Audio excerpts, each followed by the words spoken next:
നമസ്തേ.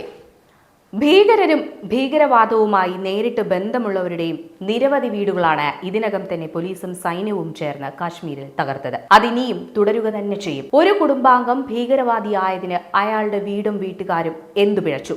ഈ ഇരവാദ മോങ്ങലുമായി ഒരു കൂട്ടം സെലക്റ്റീവ് മനുഷ്യസ്നേഹികൾ ഇപ്പോൾ തന്നെ രംഗത്തുണ്ട്. ചില യുക്തിവാദികൾക്ക് പോലും ഈ ഇടിച്ചുനിരത്തിന്റെ പിന്നിലെ യുക്തി ശരിക്കും അങ്ങോട്ട് പിടികിട്ടിയിട്ടില്ല എന്നതാണ് അതിശയകരം. ഒരാൾ ജിഹാദിയാകാൻ മുന്നോട്ട് വരുമ്പോൾ അതിനുള്ള പ്രോത്സാഹനമായി ലക്ഷങ്ങളാണ് ഭീകരവാദ സംഘടനകൾ അയാളുടെ കുടുംബത്തിന് കൈമാറാറുള്ളത്.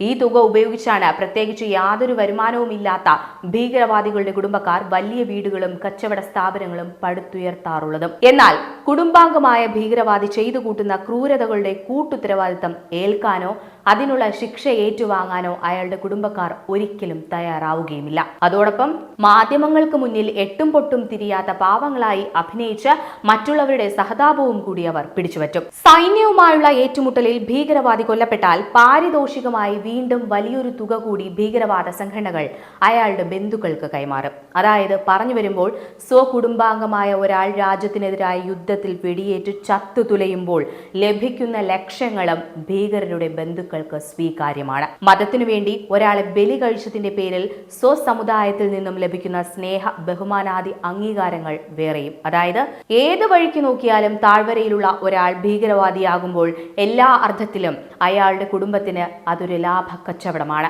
ഈ കൂട്ടുകൃഷി കൃത്യമായി തിരിച്ചറിഞ്ഞിട്ട് തന്നെയാണ് ഭീകരവാദ ബന്ധമുള്ളവരുടെ വീടുകൾ മാത്രം തെരഞ്ഞുപിടിച്ച് ഇപ്പോൾ സൈന്യം തകർക്കുന്നത്. മതഭീകരവാദത്തെ നേരിട്ടോ അല്ലാതെയോ സഹായിക്കുന്നതിലൂടെ ഒരാൾ ആർജിക്കുന്ന സമ്പാദ്യങ്ങളൊന്നും തന്നെ അയാളെയോ അയാളുടെ കുടുംബക്കാരെയോ യാതൊരു വിധത്തിലും അനുഭവിക്കാൻ അനുവദിക്കില്ലെന്നും അതോടൊപ്പം തന്നെ ഭീകരവാദിയുടെ കുടുംബമിരിക്കുന്ന ഇടം തന്നെ കുളം തോണ്ടിപ്പോകാനേ അത് ഇടവരുത്തൂ എന്നുള്ള അതിശക്തമായ സന്ദേശം കൂടിയാണ് ഇതുവഴി സർക്കാർ പകരാൻ ശ്രമിക്കുന്നത്. വിഘടനവാദത്തിനിറങ്ങുന്നവരുടെ തറവാട് പോലും രാജ്യത്തിനകത്ത് ബാക്കി വെക്കില്ല എന്ന ഈ സന്ദേശം ഇതാദ്യമായി കാശ്മീരിലാണ് കേന്ദ്രം ഇപ്പോൾ നടപ്പിലാക്കുന്നതെങ്കിലും ആ സന്ദേശത്തിന്റെ വ്യാപ്തി ഇങ്ങ് തെക്കേയറ്റത്തുള്ള കേരളത്തോളം ചെന്നെത്താൻ പര്യാപ്തമാണ്. ഇത്രയും കാലം ഭീകരവാദത്തെ പ്രോത്സാഹിപ്പിക്കുന്നതിനായി കൈപ്പറ്റിയ പണം ഉപയോഗിച്ച് കേരളത്തിലുള്ള പലരും പലയിടങ്ങളിലായി വാങ്ങിക്കൂട്ടിയ ഭൂമികളും അവിടങ്ങളിൽ പടുത്തുയർത്തിയ സൗധങ്ങളുമെല്ലാം തെളിവുകളുടെ പിൻബലത്തോടെ കേന്ദ്ര സർക്കാർ കണ്ടുകെട്ടിയാൽ അത് കണ്ട് കയ്യും കെട്ടി നോക്കി നിൽക്കാമെന്നല്ലാതെ മറ്റൊന്നും ചെയ്യാൻ ജിഹാദികൾക്കോ അവരെ പിന്തുണയ്ക്കുന്ന സംസ്ഥാന ഭരണകൂടങ്ങൾക്കോ കഴിയില്ല. പ്രത്യേകിച്ചും യുദ്ധമെങ്ങാനും ആരംഭിച്ചാൽ അടിയന്തരാവസ്ഥയ്ക്ക് സമാനമായ സാഹചര്യം കൂടിയാണ് രാജ്യത്ത് നിലവിൽ വരിക. അതോടെ ജിഹാദികളുടെ ചെരുപ്പ് നക്കി ഭരണകൂടങ്ങൾക്ക് യാതൊരു ശക്തിയധികാരങ്ങളും ഇല്ലാതാകും.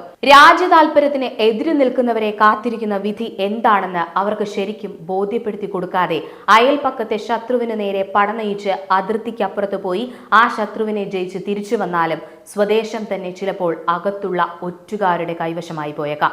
അങ്ങനെ രാജ്യത്തിനകത്ത് ഒറ്റുകാരാൽ രാജ്യം തന്നെ നഷ്ടപ്പെട്ട് കാട് കയറേണ്ടി വന്ന നിരവധി രാജാക്കന്മാരുടെ ചരിത്രം തന്നെ നമുക്ക് മുന്നിലുണ്ട്.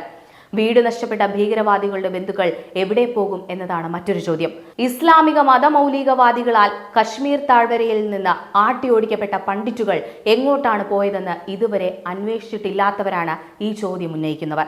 മുർഷിദാബാദിലെ ഹിന്ദുക്കൾക്ക് നാടും വീടും വളർത്തുമൃഗങ്ങളെ അടക്കം സർവ്വതും ഉപേക്ഷിച്ച് തോണികളിൽ കയറി മാൾഡയിലേക്ക് പലായനം ചെയ്യേണ്ടി വന്നതിന്റെ കാരണത്തെക്കുറിച്ചും ഇതുവരെയായിട്ടും അന്വേഷിക്കാത്തവരാണ് ഇക്കൂട്ടർ. അവർ മാത്രമാണ് കശ്മീരിലെ ഭീകരവാദികളുടെ കുടുംബാംഗങ്ങളെ കുറിച്ചുള്ള അഗാധമായ ഉത്കണ്ഠ പങ്കുവയ്ക്കുന്നത് എന്നതും പ്രത്യേകം തിരിച്ചറിയേണ്ടതുണ്ട്. വീടും നാടും നഷ്ടപ്പെട്ട പണ്ഡിറ്റുകൾ എങ്ങോട്ടാണോ പോയത് അതേ വഴികളെല്ലാം ഇപ്പോഴും ഈ രാജ്യത്തിനകത്ത് തുറന്നു തന്നെ കിടപ്പുണ്ട്.